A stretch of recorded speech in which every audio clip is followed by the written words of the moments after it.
Well, I haven't taken a video of the shop. Well, maybe small pieces and parts, but I was going to give you a tour of all the way around. Here's the bow of the boat, so I'm starting in the front. Now this work area here, I've got a lot of room to work here. There's a lot of room in front of this boat, which makes it very nice to do multiple tasks here. Um, Anyway, these are some rub rails that I just put my first coat of varnish on, or it's like varnish. It's a little easier to work with than varnish, and it's supposed to work better. Um, anyway, as we go around, these are the chain plate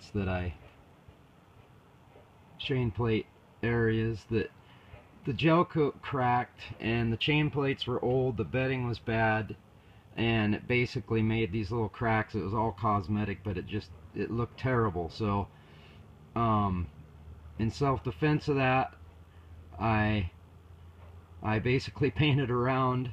I mean, you can't hardly see, but it makes a nice little swoop at the bottom. It's, you know, a little turn, or a little half a circle there to kind of match the chain plates themselves. I did it this way because otherwise I'd have to paint the whole hull, and that's not going to happen on this refit. It needs to be done, but I'm not going to do it. Now that looks rough, but it's just a reflection, so it's actually very smooth. I'm pretty pleased with how that came out. I just finished that today. Anyway, as we move on, these are my jack stands. I built these 7-8 years ago when I originally bought the boat, and I needed to support the hull, so I didn't want to pay all the money to buy these things, so I built them. And basically I built 6 of them for the price of one, but that's because I have a welder, and I guess I'm good at that stuff. Anyway, as we're going to go around the back side here, we'll go to the heater unit. This is my Arcotherm heater. It's 100,000 BTU. It's a little bit expensive, but it works extremely well. It's pretty good on diesel fuel, so long as you insulate the building like I have.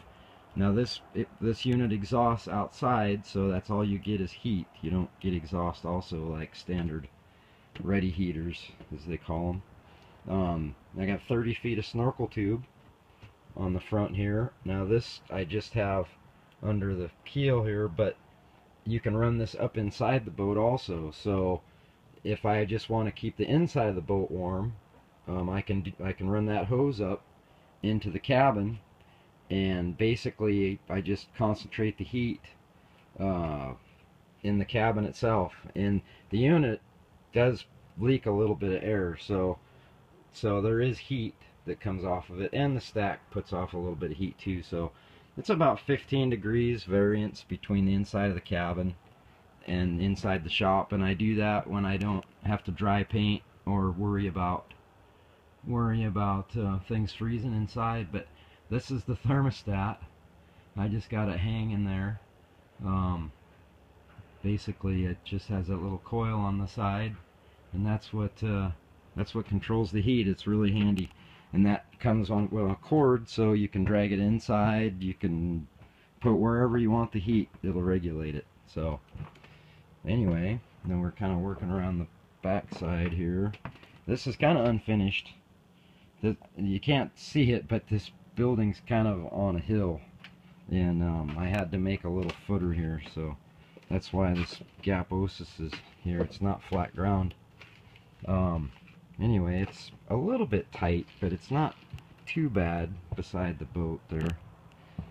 It's a couple of feet of room, which, you know, it's a little bit tough to work on the side of the boat there, but I've been getting by all right.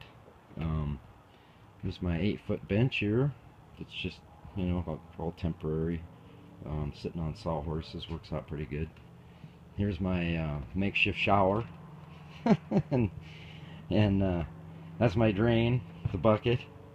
Now these I kind of had to organize all of this, but this is all my epoxy resin, and this basically can't freeze, so this stuff goes back and forth to Kenai with me, and I've been using it at the house too. There's some boat parts there that I took home, but anyway, everything that can't freeze I put into these containers, so it just fits in the back of the pickup nice and neat.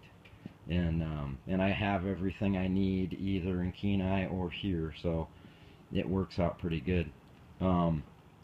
Anyway, this bowsprit, I've been doing some work on it. It's in pretty good shape, but this little end piece here, this is a lathed end, and then this piece slips over it. And anyway, I put it on crooked originally, and I didn't catch it, and basically when you tighten up the rigging, it would twist slightly the unit itself, so anything you had on the top, it would kind of pulled everything kind of in a weird direction. So anyway, I had to make a special tool that basically twists like this, because these ears are vulnerable, you'll bend those ears, so I had to make a special tool with some steel, and I made a really long, probably 8-foot cheater pipe, and I heated it up with my heat gun as hot as I dared, and I mean, it didn't take much, but it twisted because that's got caulking inside of it. And as you can see, that looks pretty straight up and down. You know, the ear on the bottom and the ear on the top are basically matching 90 degrees to the bowsprit. So when I put tension back on the rigging again, it should not pull one way or the other. So that's the theory, and I think it will work. And then here I filled these with some epoxy resin, a little bit higher than the top here, and basically I'm gonna sand these flat. This had carriage bolts in it, and the carriage bolts were pulling through, so I'm gonna do away with the carriage bolts, and I'm gonna do flat washers with hex bolts, and that should fix that problem. So just little stuff like this, you know, it's all time consuming.